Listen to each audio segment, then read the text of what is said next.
Continuando, quando nós observamos o sacerdote de Levítico, no capítulo 21, nós podemos perceber que ali tem exatamente algo que está cobrando uma pureza. E essa pureza é exatamente para que o homem não viva no pecado, se deleite nos prazeres do sexo e etc, etc. Então, tudo que o sacerdócio foi privado de fazer, os reis faziam com a maior facilidade, tranquilos, e para eles estava tudo bem. Uma certa vez o rei Daúde viu quando um servo dele tentou ajudar a segurar a arca que parece que ia cair, e ele viu ele cair fulminado, só porque tentou pegar na arca. Porque quem foi separado para carregar os utensílios de alvo foi os levitas. Então não era permitido ninguém tocar em nada. E isso o rei Daúde viu acontecer e serviu para exemplo dele no momento em que ele ficou sobre o jugo, que o profeta Natan disse: tu tem duas opções, um é ser julgado pelos homens, isso referente ao pecado dele com Betsebá, e outra é tu ser julgado por Ial. Ele lembrou-se do que tinha acontecido com aquele servo dele, que foi fulminado imediatamente, e ele decidiu-se a ser julgado por Ial. E foi para a tenda, entrou no local onde não era permitido ele entrar. Aquilo ali não era porque ele tivesse liberdade para entrar, porque era rei, não. Ele entrou porque ele foi para ser julgado. Confessou seus pecados e em vez da morte ele teve o perdão. Assim é Ial para aqueles que confessam e deixam. Tá? E ele não foi fulminado, mas ele pegou exatamente nos bastão da arca, que ele viu que o soldado nem tocar na arca não conseguiu, mas só pela intenção foi fulminado. Eu creio que aquilo já era um exemplo para ele ver quão puro é Ial. De Ial não se zomba. E era o próprio Ial que vinha para nascer de mulher. Mas aí o nego não quer acreditar nisso. Não, não é não. Mas está dizendo lá o texto: o verbo se fez carne e habitou conosco. E Arrucha, certa vez, quando o discípulo perguntou: mestre, mostra-nos o Pai. Ele disse: tens andado comigo há tanto tempo, Filipe? Pois é, eu e o Pai somos um. E aí cumpre-se: o verbo se fez carne e habitou conosco. Mas o verbo teria que nascer do sêmen de um homem impuro? Não, por favor, não vamos interpretar assim, porque está errado. E é isso que a montagem dentro da Bíblia, João Ferreira de Almeida, exatamente leva as pessoas a crer. Jesus, filho de Davi. Bom, aí já está errado pelo Jesus. E a outra é porque não tem nada a ver com Davi. Tu já pensou, se ele fosse filho de Davi, ele ia morrer igual o Aminon morreu? De tarado que estuprou a própria minha irmã. Exatamente. Não. E Arrucha não poderia nascer de impureza, não, certo? E assim você vê que a vida dessa tradição aqui da tribo de Al-Hudá, eles faziam coisas horríveis. Mas isso não era lícito os sacerdotes fazer, nem passar nem perto.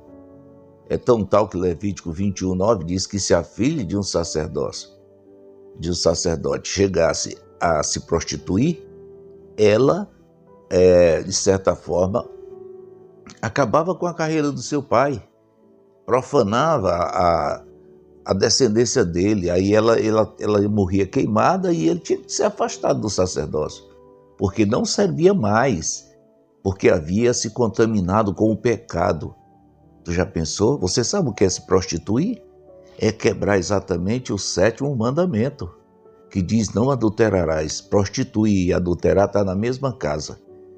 Então, ali encerrava a carreira daquele sacerdócio, a descendência dele não podia passar dali, acabou para ele. tá?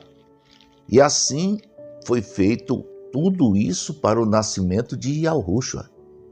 E os homens hoje não querem aceitar, eles querem por fim da força fazer com que Yahushua tenha nascido do sêmen de um homem no pecado mesmo, com esse sexo pecaminoso que está aí. Nada a ver, por favor. Tinha sim que chegar uma descendência que vinha do sumo sacerdote, tá? Não era nem do sacerdote, era do sumo sacerdote para o nascimento do Mehushihai. Porque quem era o Mehushihai? O próprio Yahu, o próprio Verbo. O Verbo se fez carne e habitou conosco. Mas aí a coisa pega, porque os homens dizem, não, mas a lei que ele deu foi essa daqui, para que nasça pelo sêmen de um homem. Sim, tá certo, não está errado não, mas no caso dele não. No caso dele havia que ter pureza. Assim como ele fala para todos nós andarmos em pureza, com zelo, tá? É nós que somos teimosos, muitas vezes queremos andar no pecado, mas para Yahushua não, menos ainda para Yahu. Eu quero dizer para vocês que estão ouvindo conosco essa relutância aqui, é porque eu nunca vou aceitar essa ideia, tá? Era sim necessário ter uma jovem para o nascimento de Yahushua.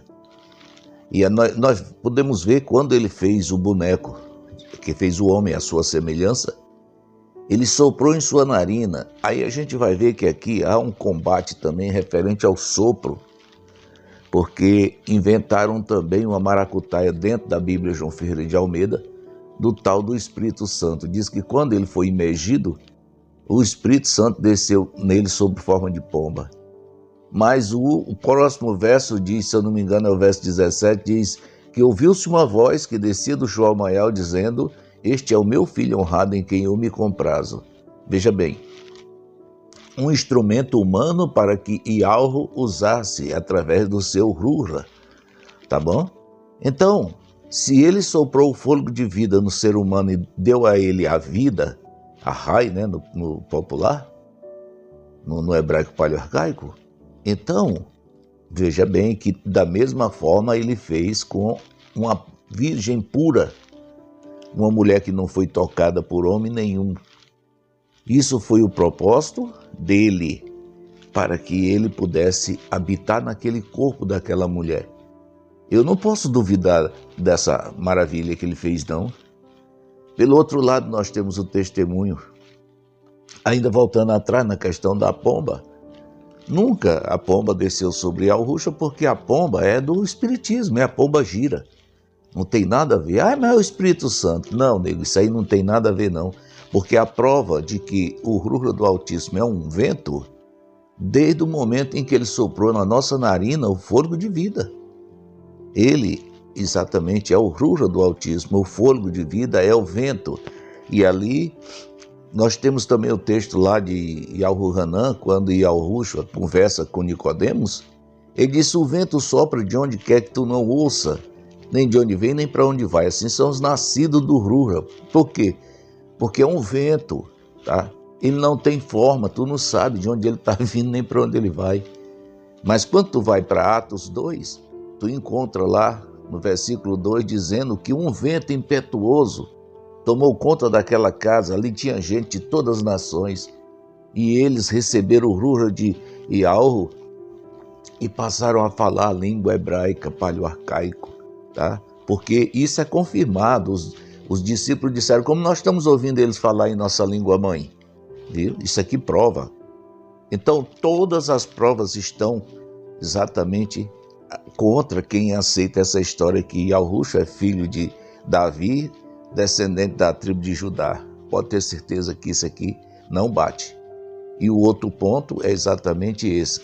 Mauron era prima de, eu vou falar popularmente, de Isabel, tá? Se elas eram primas, não tem como tirar uma para a tribo de levitas e outra para a tribo de Judá. Elas eram primas e eram descendentes da mesma tribo.